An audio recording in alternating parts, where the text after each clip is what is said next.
Bosku, aroma khas buah ini udah pasti bikin penggemarnya nggak bisa nolak. Apalagi kalau udah musimnya. Beh, wanginya bisa banget bikin orang ngiler nih, bos. Paling nikmat makan durian ini bareng besti atau keluarga nih, bos. Dan yang serunya lagi, metik langsung dari kebunnya. Kebun bukan sembarang kebun, bos. Kebun durian ini isinya durian premium semua nih. Kayak Musang King dan Blackthorn alias durian hitam. Wow! Agak-agak langka nih nemu kebun durian yang isinya begini.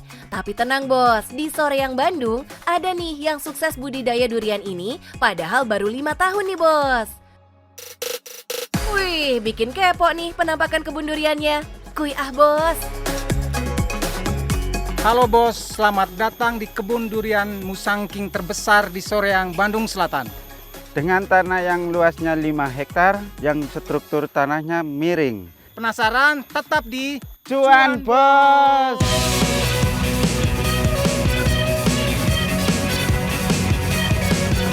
Kebun durian Gragas ini menyediakan beberapa jenis durian yang menjadi idola warga plus 62. Mulai dari durian montong, Musang King, sampai durian hitam.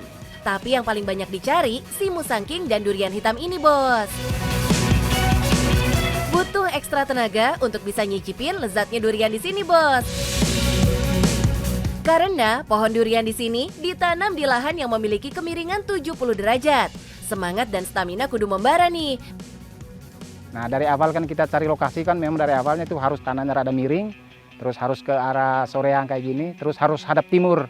Karena gini, kalau tanah rata itu kalau musim hujan, dia akan kebanyakan air.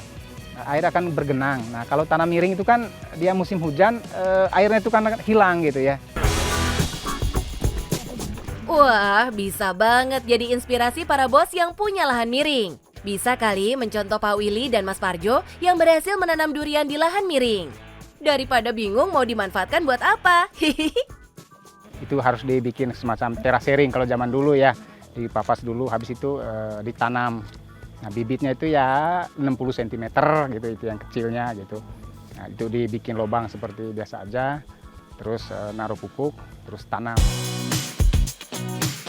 Meskipun udah ditanam di lahan miring, perawatannya tetap harus dijaga ya, bos, biar hasilnya udah bisa dipanen setelah 5 tahun ditanam. Apalagi jenis durian yang ditanam, no kaleng-kaleng nih. Udah pasti cuannya gede kalau udah panen. Bos, nih durian Musang King nih yang super. Kalau super itu isinya penuh nih, nggak ada yang kosong. Ini beratnya sampai 3 kilo. Terus ada ciri-cirinya nih. Mungkin tuh bintang 5. Ini ciri-ciri Musang King. Untuk saat ini pasaran di 250 sampai 300. Widih, harganya masih termasuk murah nih, bos. Di pasaran, durian Musang King ini sekilonya bisa mencapai 460.000 per kilogram loh. Soal rasa nggak bisa bohong deh, bos. Harganya sebanding dengan kenikmatan makan durian ini. Rasa dagingnya yang tebal dengan warna kuning cerah dan memiliki tekstur lembut saat dimasukkan ke dalam mulut. Udah pasti lumer nikmat deh, bos. Wadidaw, ini lebih edan lagi ya. Durian ini cukup susah didapat loh, bos. Di pasaran, durian ini harganya bisa bikin kantong mewek. Nggak kurang dari 500.000 per kilonya. Durian ini disebut salah satu durian mahal sama seperti Musang King. Si durian hitam ini memiliki warna daging kuning pekat dengan daging yang tebal. Rasanya lebih legit deh, bos. Lembutnya benar-benar seperti mentega yang manis, gurih, dan pahit. Udah pasti bikin happy pecinta durian deh. Salah satunya Pak Haji Asep ini yang langsung tancap gas bersama teman-teman motornya demi mencicipi nikmatnya si durian hitam ini. Ini durian langka ini.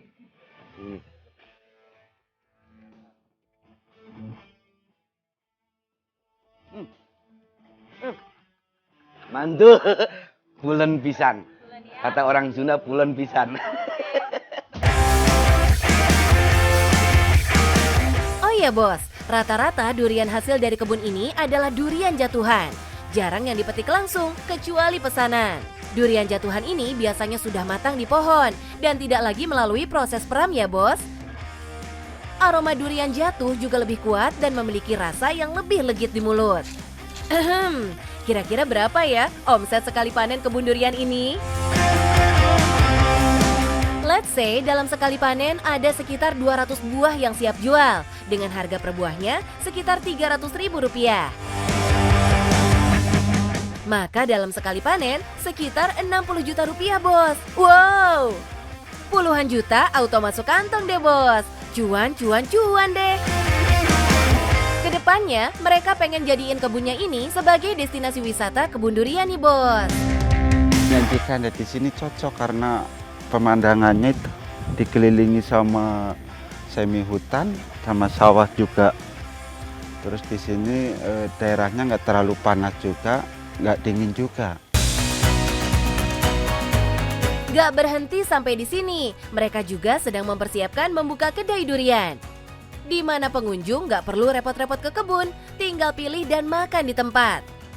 Bebas deh mau milih makan durian apa di sini, mulai dari durian bawor sampai durian hitam.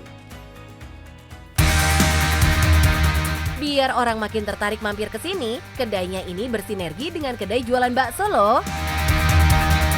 Mas Parjo sengaja nih mengajak teman perantauannya dari Jawa Tengah, Pak Wi, untuk mendirikan kedai bakso yang bersebelahan dengan usaha duriannya kelak. Tujuannya biar bisa cuan bareng, bos. Mantap! Jauh sebelum punya kebun durian, Doi ini cuma tukang air keliling yang kemudian jadi pengusaha bakso. Dari keuntungannya berjualan bakso, Doi puter deh membangun kebun durian. Awalnya kan dulu saya suka durian, cuman mau beli nggak kebeli. Setelah saya punya usaha bakso, setelah saya sisihkan, saya coba-coba untuk nanam durian. Dulu sih skala kecil, cuman paling 3, 4, 5 pohon. Setelah saya coba-coba, setelah numbuh, baru mulai perluasan. Inner child-nya untuk bisa makan durian sepuasnya akhirnya tercapai ya, Mas. Sekarang mereka udah punya 500 pohon durian nih, hingga kedai durian yang bisa dikunjungi. Salut deh, bos. Dalam usaha itu jangan tanggung-tanggung, harus maksimal. Dan penting harus banyak belajar. Yang penting Cuan, bos!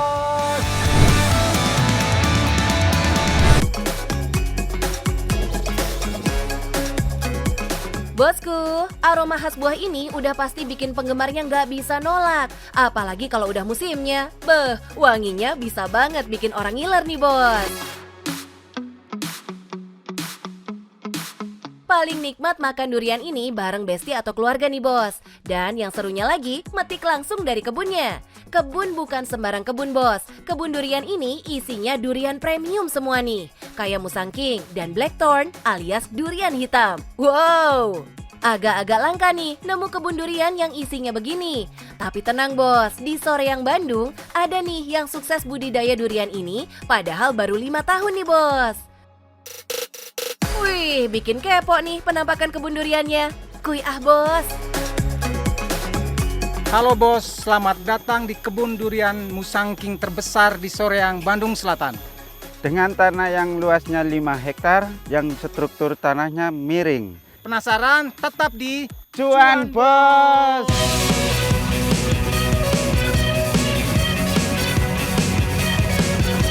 Kebun durian Gragas ini menyediakan beberapa jenis durian yang menjadi idola warga plus 62. Mulai dari durian montong, Musang King, sampai durian hitam. Tapi yang paling banyak dicari si Musang King dan durian hitam ini, bos. Butuh ekstra tenaga untuk bisa nyicipin lezatnya durian di sini, bos. Karena pohon durian di sini ditanam di lahan yang memiliki kemiringan 70 derajat.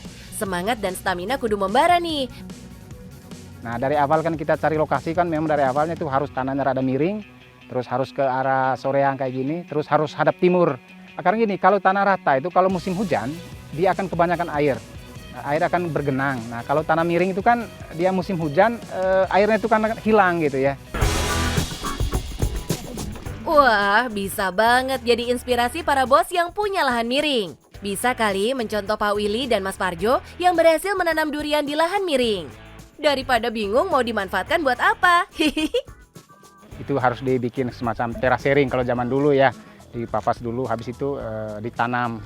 Nah bibitnya itu ya 60 cm gitu, itu yang kecilnya gitu. Nah itu dibikin lubang seperti biasa aja, terus naruh pupuk, terus tanam. Meskipun udah ditanam di lahan miring, perawatannya tetap harus dijaga ya bos, biar hasilnya udah bisa dipanen setelah 5 tahun ditanam. Apalagi jenis durian yang ditanam, no kaleng-kaleng nih, udah pasti cuannya gede kalau udah panen. Bos, nih durian Musangking nih yang super. Kalau super itu isinya penuh nih, nggak ada yang kosong. Ini beratnya sampai 3 kilo. Terus ada ciri-cirinya nih. Mungkin tuh bintang 5. Ini ciri-ciri Musangking. Untuk saat ini pasaran di 250 sampai 300. Widih, harganya masih termasuk murah nih bos. Di pasaran, durian Musangking ini sekilonya bisa mencapai 460.000 per kilogram loh. Soal rasa nggak bisa bohong deh bos, harganya sebanding dengan kenikmatan makan durian ini. Rasa dagingnya yang tebal dengan warna kuning cerah dan memiliki tekstur lembut saat dimasukkan ke dalam mulut. Udah pasti lumer nikmat deh bos. Wadidaw, ini lebih edan lagi ya. Durian ini cukup susah didapat loh bos. Di pasaran durian ini harganya bisa bikin kantong mewek, nggak kurang dari 500.000 per kilonya.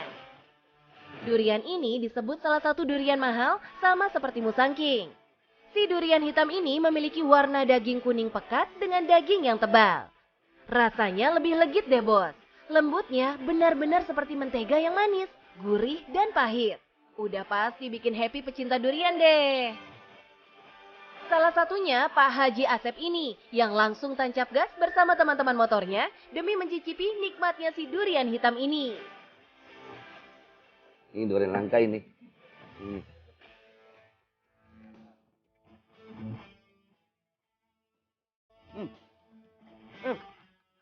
Mantul, pulen pisan. Kata orang Sunda pulen pisan. Oh iya bos, rata-rata durian hasil dari kebun ini adalah durian jatuhan. Jarang yang dipetik langsung, kecuali pesanan. Durian jatuhan ini biasanya sudah matang di pohon dan tidak lagi melalui proses peram ya bos. Aroma durian jatuh juga lebih kuat dan memiliki rasa yang lebih legit di mulut. Kira-kira berapa ya omset sekali panen kebun durian ini? Let's say dalam sekali panen ada sekitar 200 buah yang siap jual dengan harga per buahnya sekitar Rp300.000. Maka dalam sekali panen sekitar 60 juta rupiah bos. Wow, puluhan juta auto masuk kantong deh bos. Cuan deh. Kedepannya mereka pengen jadiin kebunnya ini sebagai destinasi wisata kebun durian nih bos. Menyajikan di sini cocok karena pemandangannya itu dikelilingi sama semi hutan sama sawah juga. Terus di sini daerahnya nggak terlalu panas juga, nggak dingin juga. Gak berhenti sampai di sini, mereka juga sedang mempersiapkan membuka kedai durian. Di mana pengunjung gak perlu repot-repot ke kebun, tinggal pilih dan makan di tempat. Bebas deh mau milih makan durian apa di sini, mulai dari durian bawor sampai durian hitam. Biar orang makin tertarik mampir ke sini, kedainya ini bersinergi dengan kedai jualan bakso loh. Mas Parjo sengaja nih mengajak teman perantauannya dari Jawa Tengah, Pak Wi, untuk mendirikan kedai bakso yang bersebelahan dengan usaha duriannya kelak. Tujuannya biar bisa cuan bareng bos, mantap. Jauh sebelum punya kebun durian, Doi ini cuma tukang air keliling yang kemudian jadi pengusaha bakso. Dari keuntungannya berjualan bakso, Doi puter deh membangun kebun durian. Awalnya kan dulu saya suka durian, cuman mau beli nggak kebeli. Setelah saya punya usaha bakso, setelah saya sisihkan, saya coba-coba untuk nanam durian. Dulu sih skala kecil, cuman paling 3, 4, 5 pohon. Setelah saya coba-coba, setelah numbuh, baru mulai perluasan. Inner child-nya untuk bisa makan durian sepuasnya akhirnya tercapai ya mas. Sekarang mereka udah punya 500 pohon durian nih, hingga kedai durian yang bisa dikunjungi. Salut deh bos. Dalam usaha itu jangan tanggung-tanggung, harus maksimal. Dan penting harus banyak belajar. Yang penting Cuan bos!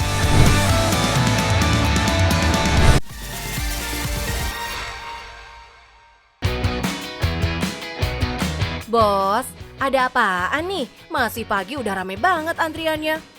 Mau demo apa sarapan nih? Oh alah, ternyata pada antre mau sarapan nih bos. Wajar sih, karena di Bandung lagi hype banget kuliner paginya. Nah, salah satu tempat sarapan baru yang lagi viral banget nih di Bandung, Kopi Saring Sinar Pagi. Uniknya, di sini bukan kopinya yang bikin terkenal, tapi makanan khas Pontianaknya bos. Wow banget nggak tuh, para pegawai satset demi memenuhi antrian pengunjung yang kelaparan dan penasaran ini. Bayangin, dari jam 6:30 buka, antriannya nggak habis-habis sampai tutup. Tadi tuh aku dari setengah 8, berarti sekitar setengah jam ya, setengah jam lebih ya. Iya sebenarnya ini sih penasaran banget, soalnya berseliweran banget di Instagram, di TikTok gitu, banyak yang ngepromoin dan ramai banget kan selalu antri, jadi penasaran aja pengen cobain gitu. Kebetulan kan ini juga makanan khas Pontianak gitu ya, aku belum pernah coba. Gokil nggak tuh? Banyak banget yang rela antri lama nih bos, padahal perut pasti udah lapar banget. Tim Cuan jadi kepo sama usaha kuliner sarapan ini. Kuy kita sambangin bos. Halo bos, udah sarapan belum pagi ini? Di Bandung lagi ada tempat yang viral dan antriannya sepanjang ini. Penasaran? Tunggu di Cuan bos.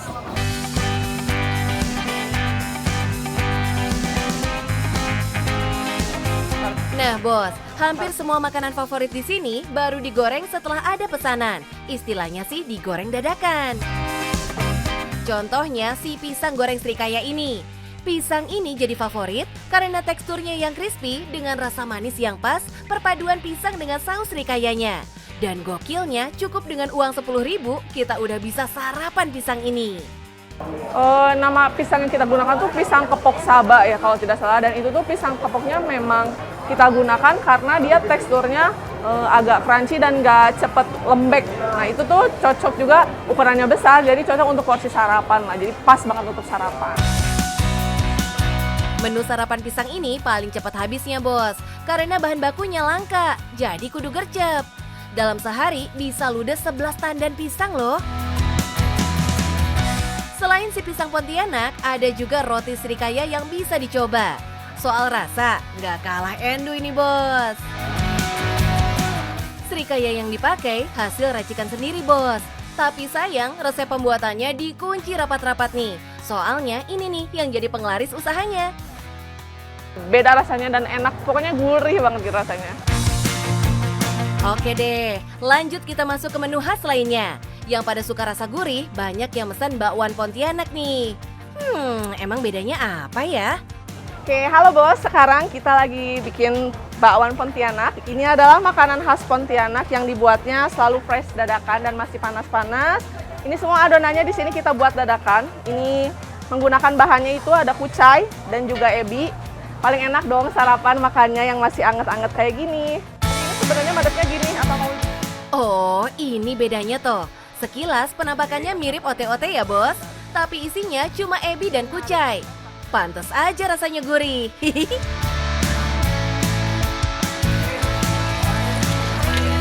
Selain itu, ada juga menu telur Pontianak dan coipan yang juga menggunakan ebi sebagai sausnya.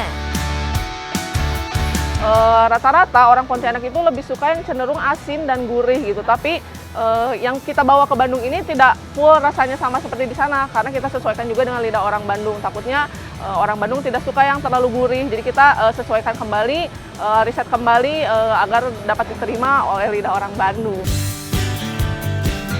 Yuhu, makanya nih nggak cuma makanan khas Pontianak aja yang ada di sini. Banyak juga di sini tersedia menu lain. Ada es susu coklat dan roti maupun kuoti. Harga-harga makanan di sini bikin dompet senyum nih bos. Start dari Rp8.000 aja, kita udah bisa kenyang sarapan. Kita tuh segmentasinya sebenarnya mengejarnya tadi tuh anak muda ya. Jadi anak muda kan mungkin dengan budget yang terbatas, jadi kita harap mereka bisa datang ke kita dengan harga 8.000, harga terjangkau. Nah, tapi ternyata segmentasinya ketika sudah terjadi, banyak yang datangnya kayak ibu-ibu muda, terus yang olahraga. Ya, namanya murah meriah, enak, siapa sih yang gak mau, Kak? Makanannya udah beragam, tinggal minumnya nih. Paling pasti minum kopi ya, Bos. Biar makin otentik, bubuk kopi di sini dibawa langsung dari Pontianak. Wow! Ada cara viral menikmati kopi Pontianak ini, yakni dengan mencampurkan butter ke dalam kopi yang bakalan bikin lebih creamy dan gurih rasa kopinya. Baru beberapa hari ninggalin Pontianak, kangen Pontianak nih. Makanya ada rekomendasi ya, oh di Bandung punya tempat sarapan khas Pontianak nih. Oh saya harus mampir dan membuktikan. Ternyata benar nih, menu-menunya khas Pontianak sekali. Rasanya enak gak nih, Bu? Taste-nya sama dengan yang ada di Pontianak. Wow, dapat approve langsung dari orang Pontianak nih, Bos. Artinya udah otentik, rasanya sama di sana. Emang sih, kedai ini baru buka sebulan lalu, tapi riset untuk membuka usaha ini nggak asal coba-coba ya, Bos. Karena kita melihat makanan Pontianak ini disukai banyak orang, dan kita juga memang sengaja riset langsung ke Pontianak. Kita stay di sana seminggu untuk cobain makanan-makanan khas Pontianak itu seperti apa, pembuatannya seperti apa, dan kesukaan orang Pontianak tuh rasanya seperti apa. Oh iya, nggak serta-merta semua langsung sukses ya, Bos. Ingat, barang enak nggak akan laku kalau nggak jago jualannya. Kita tuh pertama kali buka ya sepi sih Mbak, karena memang kita bukanya belum menggunakan media informasi apapun. Jadi kita modal buka mengandalkan orang yang lewat sini atau yang mungkin olahraga di sekitaran sini. Lalu kita gunakan media informasinya itu melalui sosial media. Alhamdulillahnya setelah itu langsung rame. Cakep, the power of social media nggak akan bohong. Alhasil pengunjung datang dari mana aja ya, Kak? Banyak juga yang datang dari Jakarta nih. Jadi penasaran nih sama omsetnya? Kalau lihat setiap hari kayak gini, coba nih kita hitung-hitung, Bos.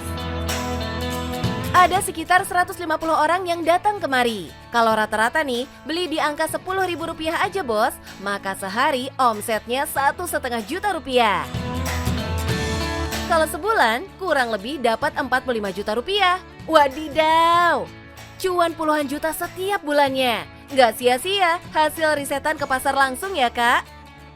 Halo Bos, jadi kalau mau bikin bisnis harus lihat dulu tren pasarnya, baru kejar pemasarannya. Yang penting cuan, Bos.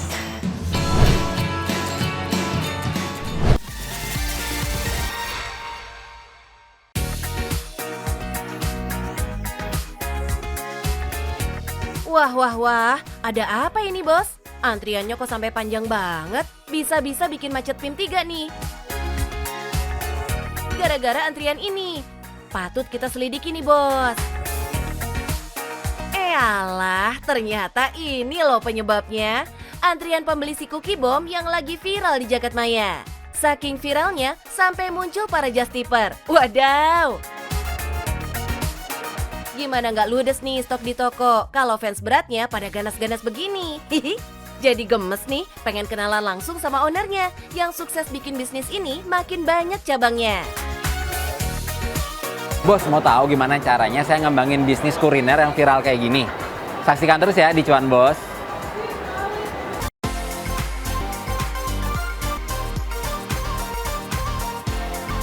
Wih, nggak nyangka ya, Bos. Dari bisnis rumahan sampai sekarang udah punya 5 outlet. Wow, kenalan dulu nih sama Mas Abi yang memulai bisnis ini karena hobi memasak. Emang ya, kalau dari passion disalurkan ke bisnis, hasilnya pasti bikin meringis. Awalnya sih cuma jualan brownies biasa aja, Bos. Tapi makin kesini, idenya makin banyak. Oke, jadi sebenarnya itu by accident sih. Sebenarnya karena aku emang dari kecil tuh suka brownies. Cuma waktu itu tuh lagi fase diet, suka nonton orang review makanan sama resep-resep makanan. Kebetulan waktu itu nonton orang makan fudgy brownies gitu di YouTube, tapi di luar negeri. Aku nyari kayak fudgy brownies di Jakarta ada nggak sih?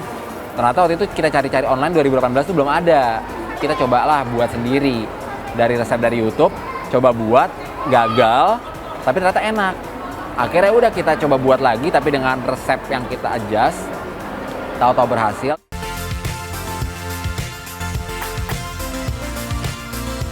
Nah, jangan bayangin gimana cara viralnya. Tapi lihat nih, konsistennya Mas Abi ngembangin bisnis ini dari tahun 2018 dan baru viral bulan April kemarin, Bos. Yap, semuanya berkat jari lihai sang netizen. Ini dia yang tiap hari jadi rebutan warga plus 62. Yes, Cookie Bomb namanya. Perpaduan yang menarik antara cookies, es krim, dan tambahan topping meleleh di dalamnya. Tuh lihat, mana gede-gede banget lagi. Ah, pecinta coklat auto ngiler deh lihat ini. Hihihi. Kalau makan cookie masih kurang nampol, tenang bos, sikat aja menu lainnya. Ada Fudgy Brownies, Fudgy Bro Cup Size Brownie atau potongan brownies di dalam cup, Choco Cheese Brownie reguler, dan masih banyak lagi. Saat ini Fudgy Bro itu punya 3 menu, basically ada yang brownies, ini original kita dari awal brownies. Terus ada brownie di blend sama ice cream.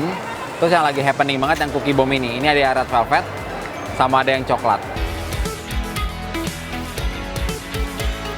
Soal harga masih masuk akal kok bos, mulai dari 30 sampai 60 ribuan aja. Aman banget kan buat kantong anak Jaksel? Eits, jangan buru-buru, mesti ceki-ceki kapan jadwal Cookie Bomb-nya ready ya. Kalem, jangan panik, karena semua info bakal di-upload di Instagram Fudgy Bro, biar nggak melongo pas sampai di toko. Kayak aku kan orang tuh suka pengennya tuh customer gak komplain lah ya, mendapatkan experience yang enak. Jadi aku ya udah bikinin jadwal, biasanya jam 1 ready di toko dan jam 6 tuh restock supaya customer pun lebih enak juga, nggak ada jauh-jauh, tahu-tahu nggak ada.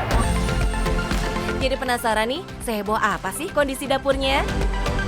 Tuh lihat, punggawa dapurnya beneran tabah lahir batin bos. Gimana enggak? Uang bikin aneka brownies dan cookies non-stop setiap hari. Adonannya dibuat dari tepung terigu, gula kelapa, gula pasir, telur, soda kue, butter, dan pewarna makanan yang diaduk bareng selama 30 menit.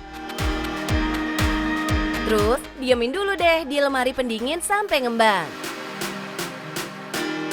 Kalau udah, tinggal dibentuk deh, sesuai ukuran yang dimau. Terus, oven sekitar 8-10 menitan.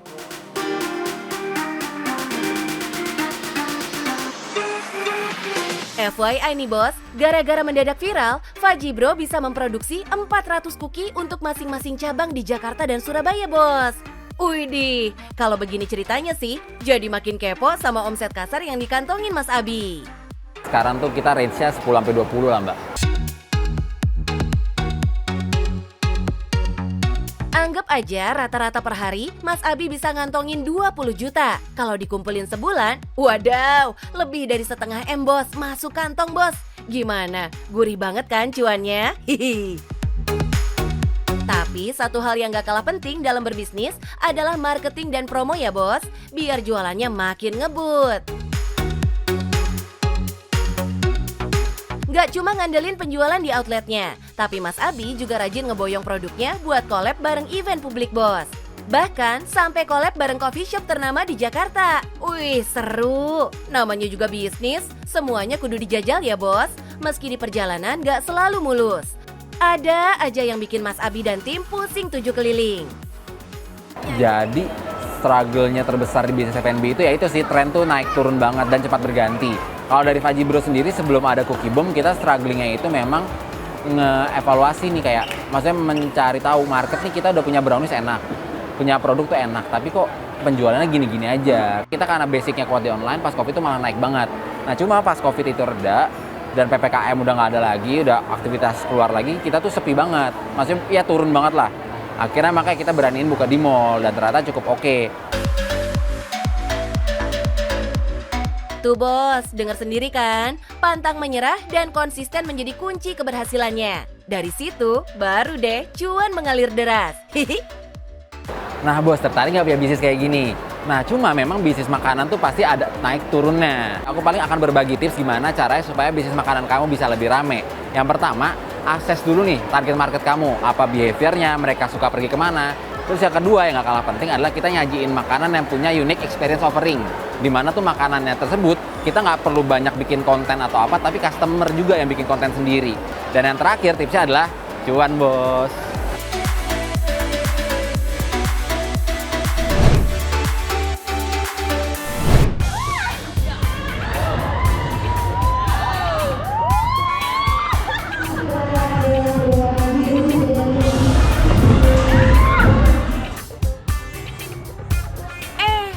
Stop. Aduh kakak cantik, jangan bertengkar dong. Daripada ribut, pala makin nyut-nyut, yuk kita main loncat-loncatan biar muka nggak makin cemberut.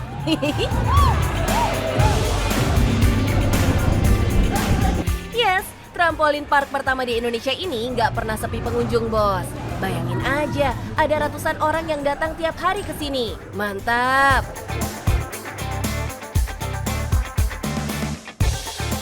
Gimana? Worth to try banget kan? Kuy, kita serbu. Lokasinya ada di Kelapa Gading, Jakarta Utara, bos. Halo bos, moto perjalanan unik dan menarik dari bisnis trampolin park pertama di Indonesia. Jangan kemana-mana, tetap di Cuan Bos.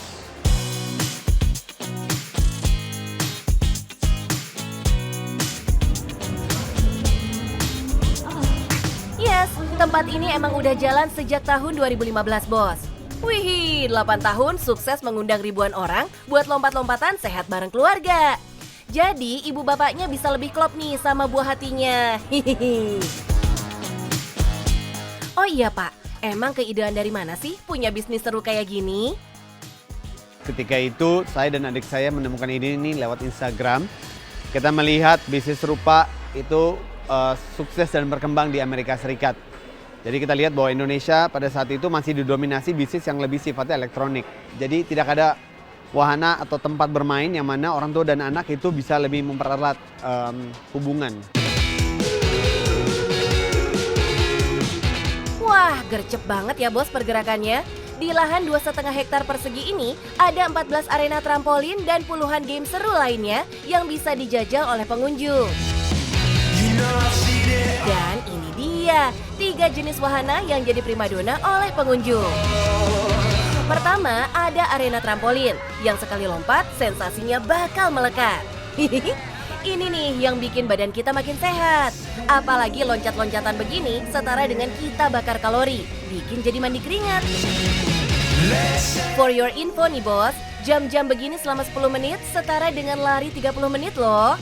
Dan gerakan ini juga bikin otot jantung sehat dan bisa membantu menurunkan berat badan juga. Mantap kan? Yang ini disebutnya X-Zone. Ya mirip-mirip Ninja Warrior gitu deh yang banyak obstacle-nya. Dengar-dengar nih bos, permainan X-Zone ini yang pertama di Jakarta loh. So, buat kalian yang suka tantangan, wajib banget cobain games yang satu ini. Masih ada lagi nih bos. Yap, Flying Fox. Nggak cuma terkenal di outdoor, Bound Street juga ada bos. Kalian bebas pilih gaya meluncurnya. Sambil duduk bisa, berdiri juga hayu. Are you ready? 1, 2, 3, meluncur!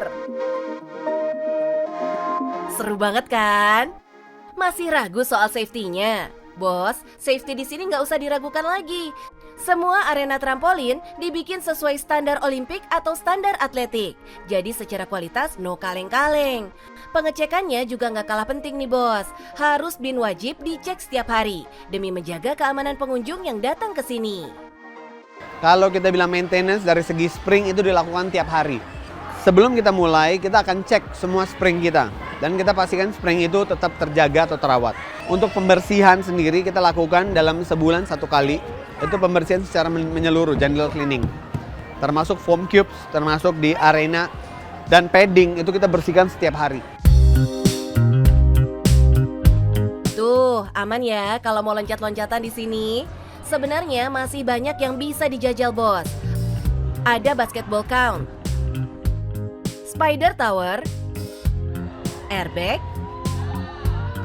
wall climbing, battle beam, dan masih banyak lagi. Untuk bisa menikmati permainan ini semua, hanya perlu mengeluarkan budget 150.000 untuk weekdays dan 175.000 untuk weekend dengan durasi main maksimal 2 jam. Tapi harga segitu belum termasuk kaos kaki dan loker ya bos. Untuk kaos kakinya seharga 20.000 dan loker 10.000-an aja. Nah, kalau udah capek loncat-loncatan terus pengen ngemil cantik, kita geser yuk ke lantai 2-nya.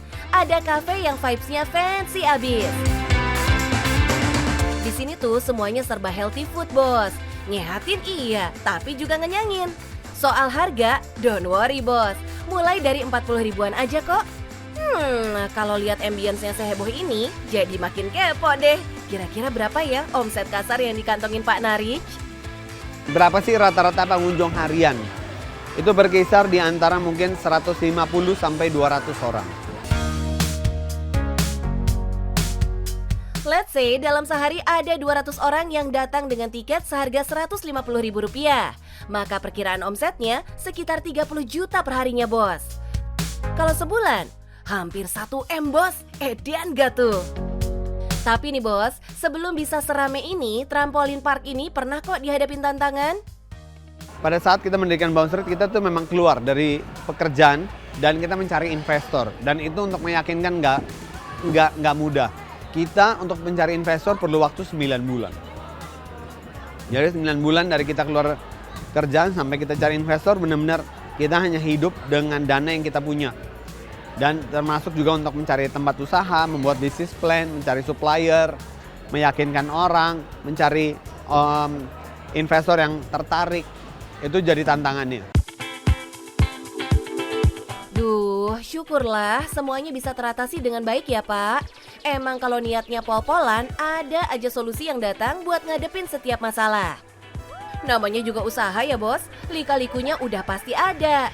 Yang penting jangan lupa bahagia, banyakin liburan, dan tetap cuan.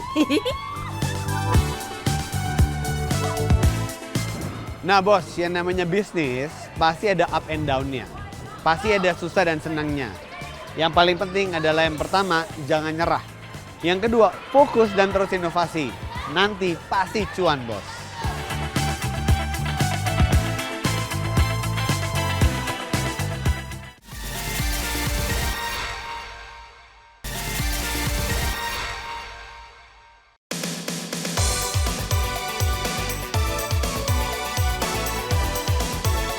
Bosku, sebagai pebisnis online tentunya udah nggak asing lagi sama manajemen stok barang ya bos. Bagaimana kita bisa menjalankan bisnis kalau kehabisan stok barang? Nah, untuk itulah kita butuh manajemen stok barang yang bisa mengatur jumlah ketersediaan stok dan penyimpanan barang-barang. Ada juga yang lebih penting, yaitu pendataan barang-barang masuk dan keluar, sisa stok dan penambahan barang. Tim Cuan mau ngasih tips manajemen stok barang nih bos. Kepoin yuk bos! Hal pertama yang harus kita lakukan adalah menentukan jumlah minimum stok barang yang harus selalu ada di gudang. Jika barang sudah mendekati stok minimal, kita bisa langsung memesan atau membuat lagi. Sesuaikan jumlah minimal dengan kecepatan penjualan barang, bos. Terus, salah satu prinsip manajemen stok barang yang paling penting, selalu prioritaskan untuk mengeluarkan stok barang lama, bos.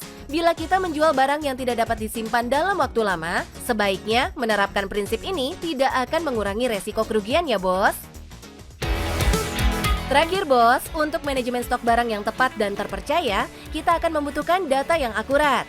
Maka kita perlu memiliki tenaga khusus yang bertanggung jawab untuk pencatatan setiap stok barang masuk maupun keluar. Ketika kita memiliki data stok yang akurat, maka akan mudah membuat perkiraan target penjualan dan kebutuhan barang dalam suatu periode. Jadi, apakah kita sudah melakukan manajemen stok barang yang baik? Biar lebih maksimal dalam penjualan dan makin nambah cuan, bos!